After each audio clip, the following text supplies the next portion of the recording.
Let's get one thing straight. I used to be a true believer. I bought into the whole fairy tale, the Hollywood-endorsed dream of finding the one. You know the script. Boy meets girl, they fall in love, promise forever, and ride off into a sunset of blissful, exclusive coupledom. I chased that dream with the enthusiasm of a golden retriever chasing a tennis ball. I put my heart on the line again and again, convinced that this time, this person would be the one to complete my puzzle. I was all in, every single time, ready to build a life founded on the sacred vow of monogamy. But fairy tales, I learned, have a nasty habit of crashing into reality. My first serious heartbreak felt like a physical blow. I remember finding a series of messages that weren't meant for my eyes, and the world just tilted on its axis. The promises we made, the future we planned, it all evaporated in an instant. The betrayal wasn't just about the physical act, it was the shattering of trust. It was the realization that the entire foundation of our relationship, this supposedly unbreakable pact of exclusivity, was built on sand. The pain was immense, a hollow ache that settled deep in my chest for months. After nursing that wound, I tried again. Because that's what we're told to do, right? Get back on the horse. This next person was different, I assured myself. We were more mature, more communicative. We talked about everything, or so I thought. Then came the slow, agonizing discovery of a double life. The lies were more sophisticated this time, harder to pin down, which somehow made the eventual implosion even worse. It wasn't a sudden shock, but a creeping sickness that poisoned everything. The stress was unbelievable. I couldn't sleep, I lost weight, and my friends started looking at me with that pitiable, worried expression. Each failed attempt at monogamy left its own unique scar. It wasn't just the heartbreak, it was the accumulated stress, the anxiety, the constant low-grade fear of it happening again. It started to feel like a rigged game, a system designed for failure. The pressure to be everything to one person, and for them to be everything to you, is immense. It's a setup for disappointment and, too often, for deception. I began to question the very structure we were all trying so desperately to fit into. Was monogamy the only way, or was it just the only way we were told we could love? The concept of monogamy, as it's practiced today, can be incredibly toxic. It often fosters a sense of ownership over another human being. We use possessive language without even thinking about it. My boyfriend, my wife. This creates an environment where jealousy isn't just an emotion, it's practically a requirement. If you're not a little jealous, do you even care? This mindset is profoundly immature. It turns relationships into a game of surveillance and suspicion, where checking phones and questioning a partner's friendships becomes normalized behavior. It's a breeding ground for insecurity, not a foundation for a healthy, trusting partnership. Think about the sheer immaturity of it all. We are expected to find one person in a world of billions who will meet all our emotional, intellectual, and sexual needs for the rest of our lives. And we, in turn, must be their everything. This is an impossible standard. It sets people up for failure from the very beginning. When our partner inevitably falls short because they are human, not a custom-built romance robot, the disappointment can be crushing. This often leads to resentment, or worse, seeking fulfillment outside the relationship while pretending everything is fine. The lie becomes the glue holding the relationship together. This pressure cooker of expectation is not good for our health. The constant stress of trying to maintain a perfect monogamous front, or the anxiety of suspecting your partner isn't, takes a real physical and mental toll. It leads to sleepless nights, chronic anxiety, and the kind of deep-seated unhappiness that seeps into every corner of your life. We internalize the failure as our own, wondering what we did wrong, why we weren't enough.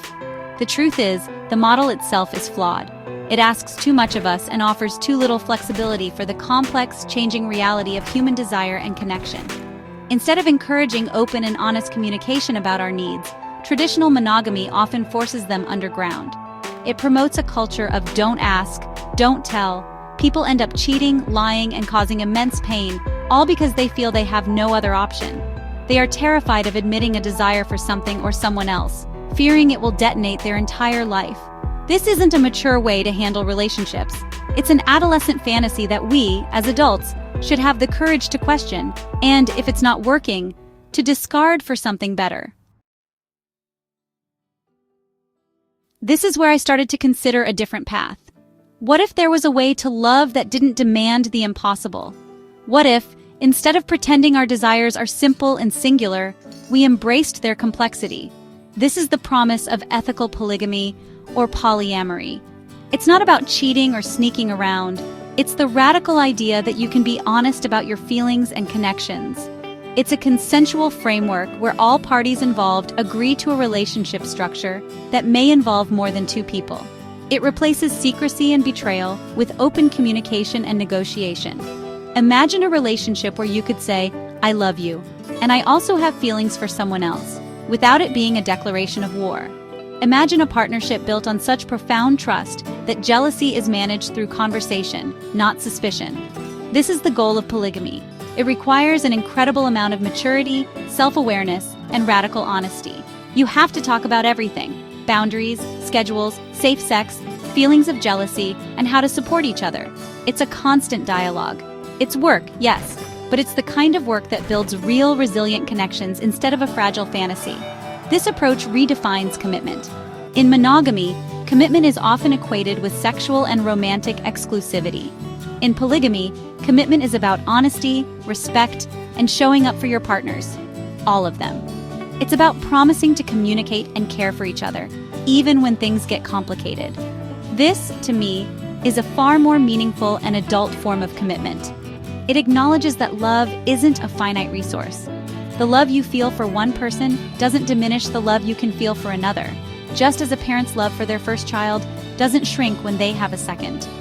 For those of us who have been burned by the lies and heartbreak inherent in failed monogamy, polygamy can feel like a breath of fresh air. It offers a way to navigate relationships without the constant fear of betrayal, because the structure itself is designed to prevent it. It prioritizes consent and communication above all else.